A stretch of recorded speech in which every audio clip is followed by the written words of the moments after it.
Hello प्यारे दोस्तों, कैसे हो आप सब। आप सबका हमारे यूट्यूब चैनल आखोर क्लासेस बाय विश्वास में स्वागत है। दोस्तों, हम लोग डिस्कस कर रहे हैं कंजंक्शन के कुछ इंपॉर्टेंट और बेसिक पार्ट को लेकर के। कुछ पेयरिंग कंजंक्शन होते हैं जिनको हम लोग पढ़ रहे हैं। जैसे कि दोस्तों हम लोगों ने बताया था, देखिए कि हम लोगों ने कहा कि पहला neither dot dot nor either dot dot और बोथ के साथ एंड, ये पेयरिंग कंजंक्शन है जिसको हम लोगों ने पिछली क्लास में देखा है। ठीक है दोस्तों, अब इनमें क्या चर्चा की गई है ये सब आप लोग जा करके प्लीज़ पहले कंजंक्शन के कुछ बेसिक पार्टों को देखिए, क्योंकि ये 7 हो सकता है 7वां या 8वां पार्ट हो। तो पिछले कुछ विशेष पार्टों में, यानी कि जो जितने भी पीछे पार्ट आए हैं कंजंक्शन के, वो बहुत ही इम्पोर्टेंट है। इम्पोर्टेंट इसलिए है क्योंकि जब भी कोई पहला सेशन, दूसरा सेशन, तीसरा सेशन आता है, उनमें जो है उन बेसिक बातों को डिस्कस किया जाता है जो कि कंजंक्शन या किसी भी टॉपिक से रिलेटेड होते हैं। तो हम लोगों ने उन पर जो है बहुत ही विशेष और अच्छे तरीके से डिस्कस किया है। फिर ये पेयरिंग कंजंक्शन है, इनके साथ किस तरीके से बिहेवियर किया जाता है, कैसे इनका प्रयोग किया जा रहा है, ये हम लोग देख रहे हैं, है ना। तो हमने पिछली क्लास में बताया कि नीदर के साथ नॉर आता है, आइदर के साथ और आता है, ठीक है ना, और बोथ के साथ एंड आता है। ठीक, अदर और रेदर के साथ, अदर और रेदर के साथ हमने बताया किसका प्रयोग किया जाता है, देन का प्रयोग किया जाता है ना। तो अदर और रेदर के साथ देन का प्रयोग किया जाता है। ये बातें थी हमारे पिछले क्लास की। जैसे neither Ram nor Shyam is doing this work, ये अब इसी को कह सकता हूं आइदर राम और Mohan can do this work.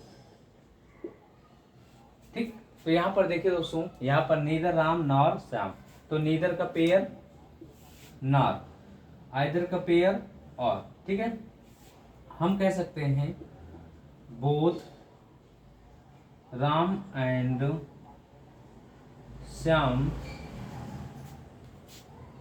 Shyam are doing this work. ठीक है, तो यहां पर किसका यूज हो गया, बोथ का साथ कौन आ गया, एंड आ गया। ठीक है दोस्तों, तो यहां पर कुल मिलाकर के बात इतनी ही बतानी है, पिछले क्लास की बातें हैं कि हम नीदर के साथ पेयर के रूप में नार लगाते हैं, आइदर के साथ और लगाते हैं, बोथ के साथ एंड लगाते हैं, और अदर रेदर के साथ देन का प्रयोग किया जाता है। इतनी बातें समझ में आ गई दोस्तों। That is your pairing conjunction और say that coupling conjunction. Always use in pair, ये हमेशा पेयर में प्रयोग किए जाते हैं, कभी भी इनके पेयर को डिसऑर्डर्ड नहीं किया जाता। आपसे गलती कैसे पूछा जाता है, गलती इस तरीके से पूछा जाएगा दोस्तों, बात को समझिएगा। जैसे कि यहाँ से पेयरिंग कंजंक्शन को हटा दिया गया, पहली बात है ध्यान समझिएगा, मैं इसी में संशोधन करके आपको बताता हूँ। नीदर राम और Shyam, either Ram nor Shyam, both Ram और श्याम, इस तरीके से आपसे गलती देकर के पूछा है। देखिए दोस्तों, हमारा एक ही मकसद है कि सीधे एग्जाम की, यानी कि एग्जाम की खोपड़ी में छेद करना है कि नहीं। तो जो एग्जाम के पॉइंट ऑफ व्यू से जो पॉइंट जहां से उठ करके आते हैं, जो गलतियां पूछी जाती हैं, उनको हम छोटे छोटे कॉन्सेप्ट के माध्यम से सीखते हैं। यदि हम छोटे छोटे कॉन्सेप्ट सीखेंगे तो बड़े बड़े कॉन्सेप्चुअल मेथड से या बड़े बड़े कॉन्सेप्चुअल सेंटेंस हम बना देंगे। लेकिन यदि हम छोटे कॉन्सेप्ट ही नहीं जानेंगे तो बड़े नहीं बना पाएंगे।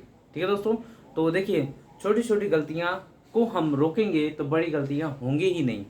छोटी छोटी गलतियों से ही बड़ी गलतियों का आकार या निरूपण होता है, तो छोटी गलतियों को हम जो है होने ही नहीं देंगे। तो यहाँ पर क्या हुआ, इस तरीके से गलती पूछा जाएगा। पहली बातें समझ में आ गई यहाँ पर। दूसरी बात जो आपसे पूछा जा सकता है वो ये हो सकता है, क्योंकि नीदर के साथ यहाँ नॉर लगाएंगे, आइदर के साथ और लगाएंगे, बोथ के साथ एंड लगाएंगे। That is your pairing conjunction, always use in pair form, never disorder in the, है ना। इनका कभी भी हम डिसऑर्डर में नहीं यूज करेंगे, इनके साथ हमेशा पेयर के रूप में प्रयोग किया जाता है। ठीक है, अब बातें आ सकती हैं। चलिए देखिए, एक गलती और आपसे पूछा जाएगा, इसको आप लोग करेक्ट करिएगा भाई। इस तरीके से लिखिएगा, वीडियो को बार बार पीछे बैक जा करके देखिएगा, और उम्मीद करता हूं दोस्तों आप लोग पेन पेपर लेकर के बैठे होंगे। इस तरीके से देखने और सिर्फ सुनने से काम नहीं चलने वाला दोस्तों।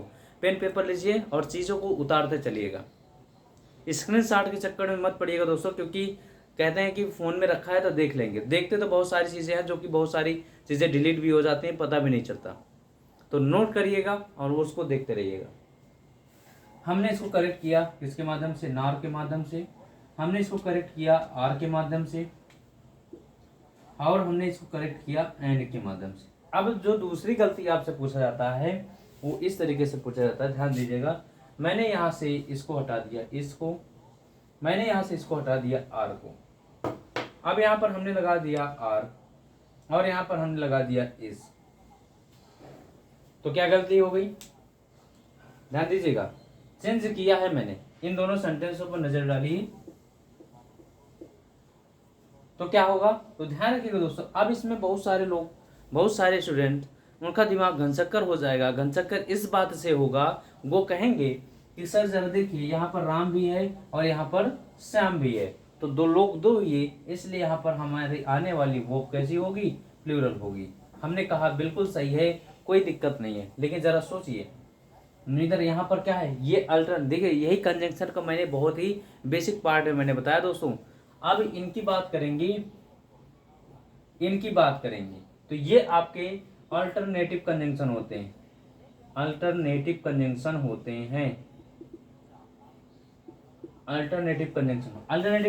वैकल्पिक, यानी कि ये हमेशा विकल्प शो करेंगे, या तो ये या तो ये, ना तो ये ना तो ये, कोई एक ही, ना तो ये ना तो एक साथ दोनों नहीं, कोई एक ही। और जब एक साथ दोनों नहीं तो ध्यान दीजिएगा, जब कभी भी अब पेयरिंग कंजंक्शन के रूप में ये इनका प्रयोग किया जाए तो ध्यान रखिएगा कि इनके पेयर के बाद आने वाला जो शब्द होगा, यही से कॉन्सेप्ट निकल कर आता है। ध्यान रखिएगा, इसको कौन सा कंजंक्शन कहा जाता है, अल्टरनेटिव कंजंक्शन। इसको कौन सा कंजंक्शन कहा जाता है, क्यूमुलेटिव कंजंक्शन। इसको क्या कहा जाता है, क्यूमुलेटिव कंजंक्शन, ठीक है ना। तो इनके बाद आने वाला जो शब्द होगा, यानी कि जो भी वर्ड होगा, इसके बाद इनके बाद जो शब्द होगा, इसी के अकॉर्डिंग आने वाली हमारी वर्ब होगी। यदि ये वर्ड हमारा सिंगुलर होगा तो ये वर्ब भी हमारी कैसी होगी, सिंगुलर होगी। यदि ये वर्ड हमारा प्लूरल होगा तो वर्ब भी हमारी कैसी होगी, प्लूरल होगी। Are you getting my point, या बताइए इतनी बातें समझ में आई। तो श्याम क्या है, सिंगुलर है, तो यहाँ पर आर को रिमूव करेंगे, क्या लगाएंगे, इज लगाएंगे। Are you getting my point, ठीक है। अब बात करते हैं यहाँ पर मोहन। मोहन कैसा है, सिंगुलर है, कैन आया, मॉडल वर्ब है, always take first form of the verb, कोई दिक्कत नहीं, इसमें चर्चा करेंगे। अब इसमें कह दीजिए, इसमें भी तो इज लगा हुआ है, लेकिन जरा ध्यान दीजिए कि यहाँ पर हमने क्या लगाया, क्यूमुलेटिव कंजंक्शन। और क्यूमुलेटिव कंजंक्शन मतलब होता है कि दो चीजों को जोड़ने का काम करने वाला। भाई जब एक एक से जोड़ रहे हैं तो उसमें कई सारी चीजें जुड़ रही हैं कि नहीं, जब कई सारे जुड़ रही हैं तो ये प्लूरल फॉर्म होगा, क्योंकि राम और श्याम दोनों लोग हो गए, तो रिमूव करिए इसको, क्या यूज करिए, आर को। क्या दिख रहा है यहाँ तक, बात समझ में? अरे यही सब तो पूछा जाता है आपसे। यदि सेशन अच्छा लग रहा हो तो प्लीज, अभी तक मैंने नहीं कहा किसी से कि लाइक शेयर और सब्सक्राइब कर दीजिए दोस्तों। अगर ये अच्छा लग रहा हो टॉपिक और पॉइंट अच्छे लग रहे हो तो बिल्कुल प्लीज आप लोग निश्चित शेयर करिए और ज़्यादा से ज़्यादा जो है दोस्तों को पहुँचाइए। साथ ही साथ लाइक का बटन दबाइए दोस्तों। और जिस भी टॉपिक पर आप चर्चा करना चाहते हूँ, आप जानना चाहते हैं उसके बारे में, वो टॉपिक आप कमेंट बॉक्स में डाल सकते हैं, बता सकते हैं कि सर ये टॉपिक चाहिए, मैं उस पर वीडियो आपको बना के निश्चित रूप से दूंगा। और जल्दी से रेड आइकन को दबा दीजिए दोस्तों और बेल आइकन को प्रेस कर दीजिए, क्योंकि सब्सक्रिप्शन ही जो है एक अंशदान होगा हमारे लिए। यहाँ तक बातें क्लियर हो गई। चलिए, ये तो कल की बातें थी। पिछले वीडियो की बातें थी। और हमारा सेशन डेली शाम को 8:30 बजे चलता है, तो आप लोग बिल्कुल स्वागत है 8:30 बजे के सेशन में हमारे YouTube channel Oxford classes bye विश्वास में। ठीक है दोस्तों, अब हम आज का जो कंजंक्शन लेके चलने वाले हैं वो हम ले चलेंगे हार्डली और स्कार्सली। बहुत ही इंपॉर्टेंट है, इनको देखिए दोस्तों।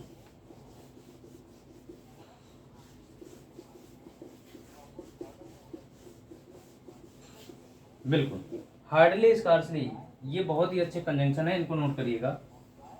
देखिए, हार्डली स्कार्सली, इनके साथ जो आने वाला पेयरिंग कंजंक्शन है वो या तो व्हेन होता है या फिर बिफोर होता है। क्या होता है? या तो व्हेन होता है या फिर बिफोर होता है। हार्डली स्कार्सली के साथ व्हेन या बिफोर का प्रयोग किया जाता है। बातें समझ में आ रही कुछ? अब ये हार्डली स्कार्सली इनको सेमी निगेटिव की कैटेगरी में यूज किया जाता है। ध्यान दीजिएगा, जो महत्वपूर्ण बातें बता रहा हूं इनको हम सेमी निगेटिव की कैटेगरी में रखते हैं। सेमी निगेटिव या कह सकते हैं hardly scarcely always use in negative form. We do not use another negative word in the sentence of hardly scarcely. जब हार्डली स्कार्सली का यूज किसी सेंटेंस में किया गया हो तो उस सेंटेंस में हम अनदर नेगेटिव वर्ड का प्रयोग नहीं करेंगे। वी डू नॉट यूज, मैं लिख सकता हूं, we do not use another negative word in the sentence when use hardly scarcely. Hardly scarcely हम किसी अन्य निगेटिव वर्ड का प्रयोग नहीं करेंगे उस सेंटेंस में जिस सेंटेंस में हार्डली स्कार्सली का यूज किया गया हो। ठीक है, ध्यान रखिएगा, है कि नहीं? तो ये निगेटिव वर्ड होते हैं। अब हार्डली स्कार्सली का पेयर क्या होता है? हार्डली स्कार्सली का पेयर आपका व्हेन या बिफोर होता है। जैसे एग्जांपल के रूप में देखिए, hardly had I left the class when the children made a noise। अच्छा जरा बताइए, हार्डली स्कार्सली का मतलब क्या होता है? इसका अर्थ है, इसका मतलब होता है बड़ी मुश्किल से की। बड़ी मुश्किल से की, यही होता है हार्डली स्कार्सली का मतलब। क्या होता है? बड़ी मुश्किल से की।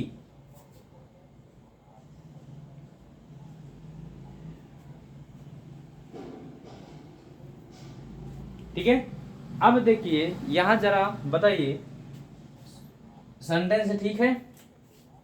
Hardly had I left the class, मैंने बड़ी मुश्किल से क्लास को छोड़ दिया जब चिल्ड्रन, बच्चे, मेड नॉइज, यानी कि बहुत ही ज्यादा शोरगुल कर रहे थे, मैंने बहुत ही मुश्किल से क्लास को छोड़ा। ठीक है, कोई दिक्कत यहां तक समझ में आ गया? आइए जरा हम इस पर एक क्वेश्चन देते हैं। क्वेश्चन ये है, इसको मैं हटाता हूं, आप समझिएगा। यदि आपने समझ लिया होगा तो आप बिल्कुल गलती नहीं करेंगे। जैसे मैं सेंटेंस लिखता हूं, पकड़िएगा, इसी सेंटेंस को मैं लिखता हूं, hardly I had left the class the children made a noise. बताइए भाई, जरा इसमें गलती फाइंड आउट करिए, जरा। तो ध्यान रखिएगा, नोट करके चाहे लिख लीजिएगा आप लोग, पॉइंट यहां से नोट करके लिख लीजिएगा कि हार्डली स्कार्सली के साथ पेयर के रूप में हमेशा व्हेन या बिफोर प्रयोग किया जाता है, और हार्डली स्कार्सली सेमी निगेटिव होते हैं, इनके साथ किसी अन्य निगेटिव वर्ड का प्रयोग नहीं किया जाता है। तीसरा point hardly scarcely semi negative adverb होते हैं, और जब हमें किसी सेंटेंस की शुरुआत व्हेन वी यूज या we start the sentence in semi negative adverb, then we use inversion in the sentence, तब हमको सेंटेंस में इन्वर्जन यूज करना पड़ेगा। What is the inversion? तो इन्वर्जन है क्या? Inversion that is put the verb before the subject, यानी किसी भी वर्ब को सब्जेक्ट के पहले रखना ही क्या कहलाता है? इन्वर्जन कहलाता है। बात समझे? तो 3 पॉइंट आप इसमें ध्यान रखिएगा कि हार्डली स्कार्सली के साथ व्हेन या बिफोर का प्रयोग किया जाता है, और hardly scarcely that is your semi negative adverb. We do not use another negative word in the sentence when use hardly scarcely, हमको किसी अन्य नेगेटिव वर्ड का प्रयोग नहीं करना है जब हार्डली स्कार्सली का प्रयोग किया गया हो, that is your semi negative verb. अब बात यह है, when sentence start in semi negative adverb, we don't use we use inversion in the sentence। तीसरा पॉइंट क्या कहा मैंने? ध्यान सुनिएगा।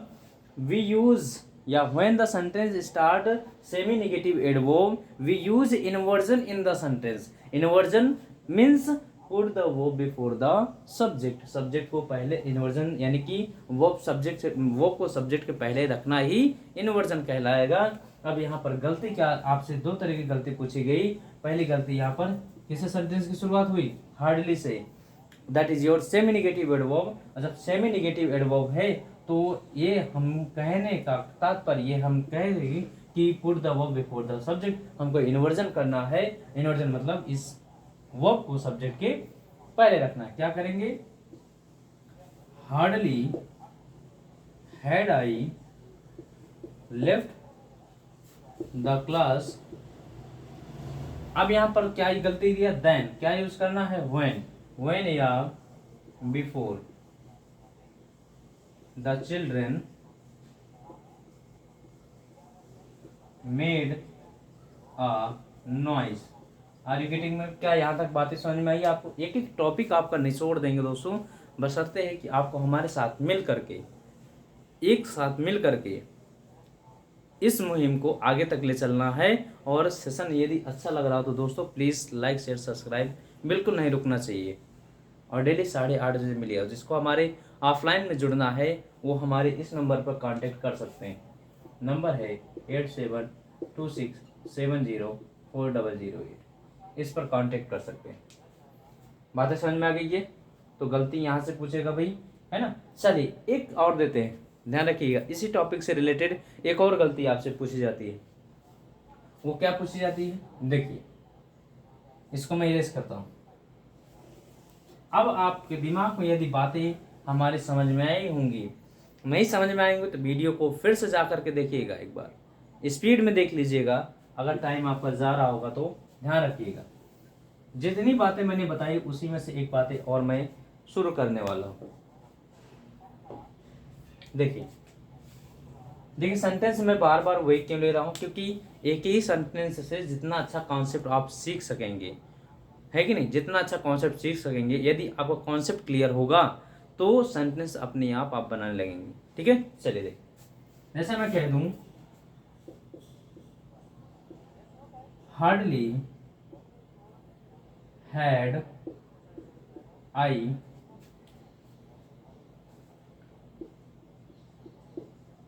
not left the class when the children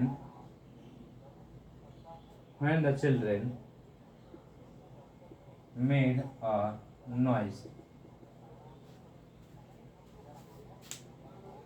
बताइए, बनाइए जरा इसको।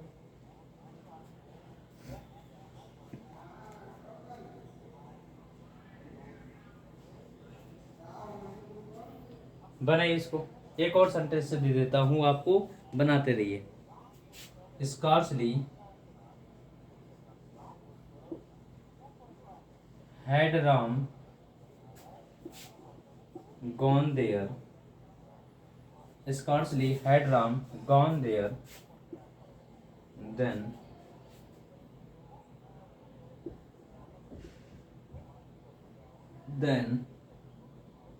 his friend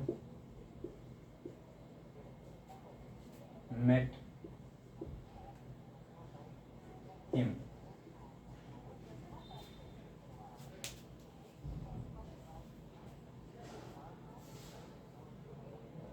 बनाइए इसको जरा भाई।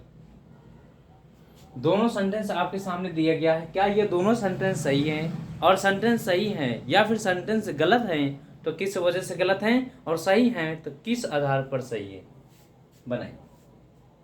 तो इसमें सर कुछ बच्चे कह रहे हैं सर पहला सेंटेंस सही है, दूसरे सेंटेंस में आप देन को रिमूव कर दीजिए, इसकी जगह पर व्हेन लगा दीजिए या फिर बिफोर लगा दीजिए। वेरी गुड, बहुत ही अच्छा, आपने हमारी पूरी बातों को बहुत ही ध्यानपूर्वक सुना। अरे गधों, जरा इस बात पर गौर करो, मैंने चिल्ला चिल्ला के आपको बताया कि when hardly scarcely used in the sentence we know that hardly scarcely as a semi negative word when we use in the sentence we don't use another negative word in the sentence when we use hardly scarcely। ठीक है, तो यहां पर मैंने कहा कि hardly scarcely जब भी यूज किया गया तो हमको अनदर नेगेटिव वर्ड का प्रयोग नहीं करना है। दिमाग क्या घास चलने गए आप लोगों का, बातें समझ में? तो नॉट का यूज नहीं करना है, नॉट को रिमूव कर दीजिए, बाकी सेंटेंस आपका सही। ठीक है, तो ये सेंटेंस आपने करेक्ट कर ही लिया है। तो इस हार्डली स्कार्सली के साथ इतने तरीके से आपसे क्वेश्चन पूछे जाते हैं, इससे बाहर कुछ नहीं पूछा। गारंटी के साथ कहता हूं दोस्तों, जो भी टॉपिक पढ़ाऊंगा एकदम सॉलिड पढ़ाऊंगा, और निश्चित रूप से अगर क्वेश्चन एग्जाम में आ गया तो एक भी क्वेश्चन बाहर जाने वाला नहीं है। अब जितने तरीके देखिए, जो वर्ब को करेक्ट करने में रहता है वो वर्ब को पार्ट होता है, लेकिन यहीं पर मैंने करेक्ट करवा दिया दोस्तों। अगर वर्ब में जब आएगा तो वहां पर भी एक बार फिर से डिस्कस करूंगा, आपसे किसी भी प्रकार का भेदभाव नहीं करूंगा। बस अर्थ यही है दोस्तों कि आप हमारा साथ दीजिए और सेशन को ज़्यादा से ज़्यादा शेयर कर दीजिए और सब्सक्राइब कर लीजिए, जो भी स्टूडेंट हमारे इस चैनल पर नए हो। मतलब ये ज़्यादा ये बातें समझ में आ गई तो हम आगे चले।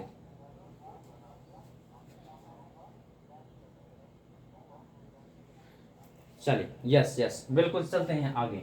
अब देखिए, अब हम लोग चलते हैं एक और बहुत ही अच्छे टॉपिक के साथ लेकर के। बहुत ही अच्छा टॉपिक है जिसको हम लोग जानते हैं नो सूनर। नो सूनर, अब बात आ गई नो सूनर। नो सूनर के साथ क्या आता है? देन। नो सूनर के साथ देन आता है। ठीक है, अब इसका अर्थ होता है ज्यों ही डॉट डॉट त्यों ही, है कि नहीं? ज्यों ही डॉट डॉट त्यों ही। ठीक, चलिए देख, जैसे एग्जाम्पल के रूप में समझते हैं। अब ध्यान दीजिएगा, बात को, चीजों को बहुत ही सटीकता से और बहुत ही ध्यानपूर्वक समझिएगा दोस्तों। नो सूनर मतलब मैंने लिख दिया ना, no sooner did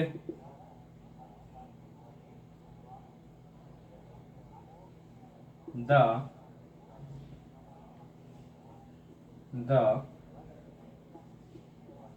teacher enter the class then the student stood up। ये पहला सेंटेंस है। No sooner did the teacher enter the class then the student stood up. ज्यों ही टीचर ने क्लास में इंटर किया त्यों ही बच्चे क्या हो गए? स्टूड हो गए, खड़े हो गए। जरा अब गौर करिए, मैंने कहा नो सूनर के साथ किसका प्रयोग करेंगे? देन का प्रयोग करेंगे, है कि नहीं? किसका? देन का। अब बातें यहीं से सीख लीजिएगा। THAN का यूज करना है, किसका? THAN का यूज करना है, नेवर यूज THEN। अब आपको गलती यहाँ पर दिख गई होंगी इस सेंटेंस में, तो बिल्कुल आपने पकड़ भी लिया, तो यहाँ पर देन नहीं क्या हो जाएगा? Then, THAN। बातें कुछ समझ में आ रही है दोस्तों? जरा बताइए, ठीक है। अब इस पर देखिए, इससे दो आपके स्ट्रक्चर भी तैयार होते हैं, ध्यान रखिएगा। स्ट्रक्चर किस तरीके से बनते हैं मैं आपको बता दूं। चलिए पहला स्ट्रक्चर देखिए, अब आपको थोड़ा सा बता दें स्ट्रक्चर के बारे में। यदि आपको नो सूनर आ जाए, अच्छा एक सेंटेंस और दे दें, तब उसके बाद एक स्ट्रक्चर और एक सेंटेंस और दे दें, तब उसके बाद हम आपको सेंटेंस देते हैं, फिर स्ट्रक्चर बनाते हैं। पहला तो आपने देख ही लिया, देख लिया कि नहीं? अच्छा इसके बारे में बता देते हैं। यदि आप के सेंटेंस में नो सूनर आ गया, तो नो सूनर के बाद अब ये देखिए, नो सूनर नेगेटिव वर्ड है कि नहीं है कि नेगेटिव वर्ड, यानी कि नेगेटिव एडवर्ब है, और नेगेटिव एडवर्ब है तो इन्वर्जन होगा, इन्वर्जन किया गया है। तो जरा ध्यान दीजिएगा, इसके साथ हमने क्या लगाया है? डिड। क्या लगाया है? डिड। इसके बाद हमारा जो भी सब्जेक्ट आया कि नहीं, उसके बाद हमारा क्या है? Main verb. अब मेन डिड लगाने से मेन वर्ब की कौन सी फॉर्म आएगी? फर्स्ट फॉर्म आएगी। कौन सी फॉर्म आएगी? फर्स्ट फॉर्म आएगी। उसके बाद हम क्या यूज करेंगे? THAN, देन का यूज करेंगे। फिर आगे हम नेक्स्ट क्लास यूज करेंगे, नेक्स्ट क्लास। अब क्लास का मतलब होता है दोस्तों सब्जेक्ट और वर्ब यूज करेंगे। पहला स्ट्रक्चर जो इस पर बेस्ड है, इस वाले टॉपिक पर, इस वाले एग्जाम्पल पर ध्यान दीजिएगा।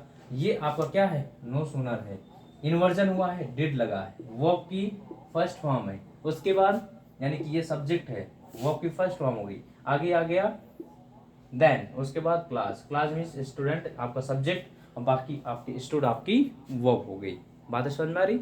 ये बात है। अब दूसरा जैसे मैं दे दूं, no sooner had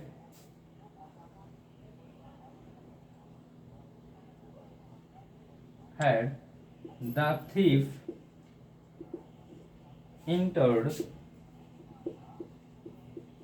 entered the house, then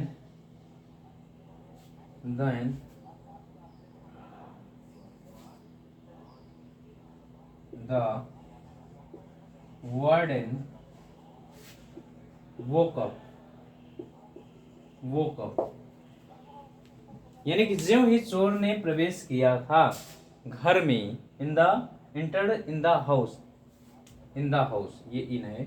ज्यों ही घर में प्रवेश किया था, त्यों ही क्या हुआ? वार्डन जो था वो कब उठ गया, जग गया, है कि नहीं? अब बातें समझ में आ रही है? तो यहाँ पर आपको देखना होगा, यहाँ पर नो सूनर लगा है, इन्वर्जन किया गया है, कोई दिक्कत नहीं है, और देन का यूज किया गया है, देन हमको चाहिए, कोई दिक्कत नहीं सेंटेंस में।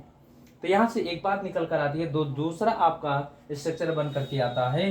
वो स्ट्रक्चर ये है कि नो सूनर के साथ यदि हैड लगा होगा, तो हैड के बाद सब्जेक्ट आएगा, और सब्जेक्ट के बाद मेन वर्ब की थर्ड फॉर्म आएगी, और मेन वर्ब की थर्ड फॉर्म के बाद आपका क्या आएगा? यानी कि यहाँ पर ऑब्जेक्ट भी लिख सकते हैं, और उसके बाद क्या लिख सकते हैं? देन उसके बाद आपका नेक्स्ट क्लास आएगा। क्या यहाँ तक आप सहमत हैं? जरा बताइए, बोलिए।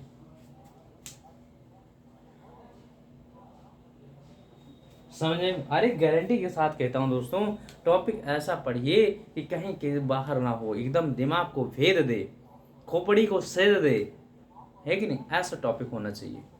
गारंटी के साथ कहता हूँ दोस्तों, बशर्ते आपको हमारे साथ कंटिन्यू जुड़ना है 8:30 बजे, है कि नहीं? 8:30 बजे शाम को कंटिन्यू जुड़ना दोस्तों। एक एक टॉपिक को मैं क्लियर करता हूँ, एक एक टॉपिक आपको जस्टिफाई कराता हूँ। बताइए, जरा समझ में आ गया भाई? यस या नो बताइए, फिर हम आगे चलते हैं, ठीक है? आइए, ये स्ट्रक्चर जरूर ध्यान रखिएगा। अब हम कुछ आपसे क्वेश्चन पूछते हैं, उसके बाद हम लोग थोड़ा सा आगे चलते हैं। क्वेश्चन पूछेंगे भाई, उसके बाद आगे चलेंगे।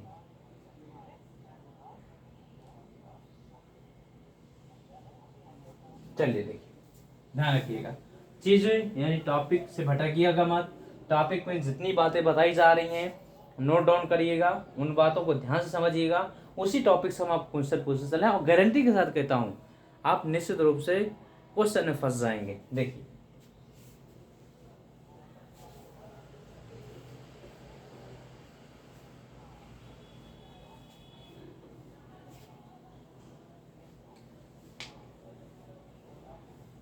चलिए देखिए भाई, अब जैसे मैं कह दूं, ध्यान रखिएगा, no sooner did Ram came into the school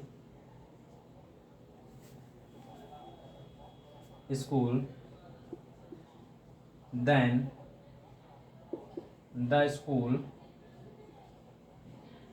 was closed। Correct करिए भाई, बनाइए इसको। पहला सेंटेंस। दूसरा सेंटेंस, दूसरा, नो सूनर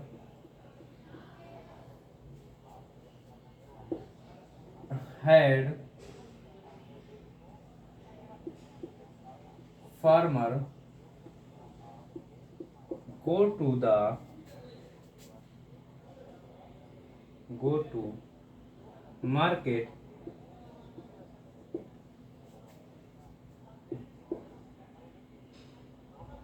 then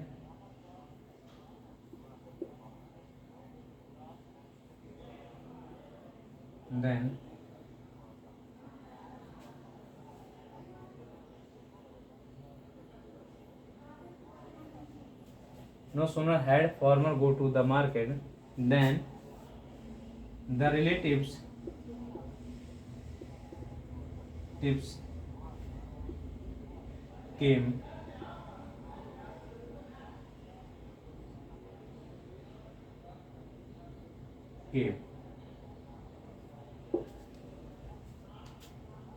बनाइए भाई इसको। दो सेंटेंस हो गया। तीसरा, no sooner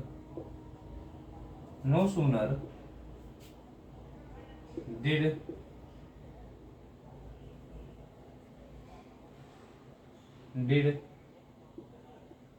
Ram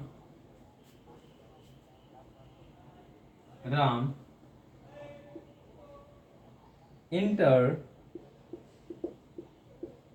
into the house then his mother scolded him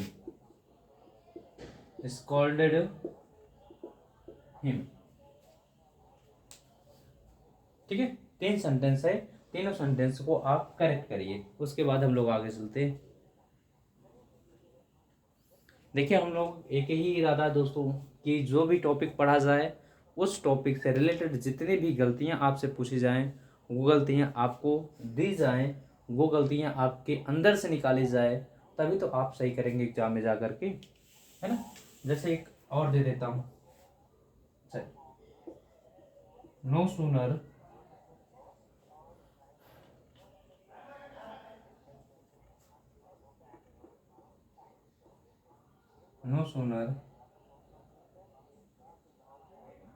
the farmer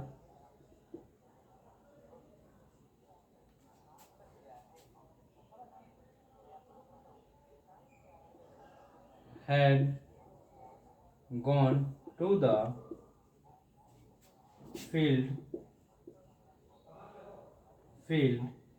then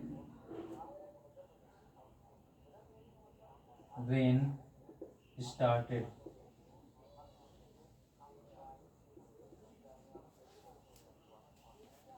4 sentence दिया गया है, चारों सेंटेंस को बनाइए। पहला सेंटेंस आप ये डिस्कस करते हैं, पहले सेंटेंस में क्या गलती है। तो पहला सेंटेंस यहाँ दिया गया है नो सूनर, ठीक है। मैंने कहा इन्वर्जन भी होगा, कोई दिक्कत नहीं है। डिड लगा है, स्ट्रक्चर ध्यान देंगे तो आगे आते हैं, क्या लगा हुआ है, केम। तो डिड के बाद आपकी फर्स्ट फॉर्म आएगी या सेकेंड फॉर्म, तो फर्स्ट फॉर्म का प्रयोग करना है, यहाँ क्या आएगा, कब, ठीक है ना। बातें समझ में आ रही, क्योंकि ये डू वर्ब होती हैं, always do verb takes always first form of the verb, तो ये कम लगेगा ना कि केम। बाकी यहाँ पर नो सूनर का पेयर क्या होगा, देन, करेक्ट है, बाकी सेंटेंस ठीक होगी, ठीक है। तो यहाँ पर डिड लगा हुआ, इसकी वजह से क्या आएगा, फर्स्ट फॉर्म आएगा, केम को रिमूव कर दीजिए, कम को लगाइए। नो सूनर लगा है, इन्वर्जन किया गया, हेड लगा है, हेड के साथ मेन वर्ब की थर्ड फॉर्म होना चाहिए, तो वो को रिमूव करिए, क्या लगाइए, गान को लगाइए। और नो सूनर के साथ क्या चाहिए, देन चाहिए, देन नहीं, क्या लगेगा, देन, क्लियर सी है, ठीक है। चलिए नेक्स्ट देखते हैं, नो सूनर के साथ डिड लगा हुआ है, इन्वर्जन किया गया है, और डिड के साथ फर्स्ट फॉर्म ऑफ दी वो होगा इंटर्ड, नहीं, क्या होगा, इंटर, ठीक है ना, इनटू द हाउस, उसके साथ नो सूनर के साथ दैन लगा है, जो कि करेक्ट है।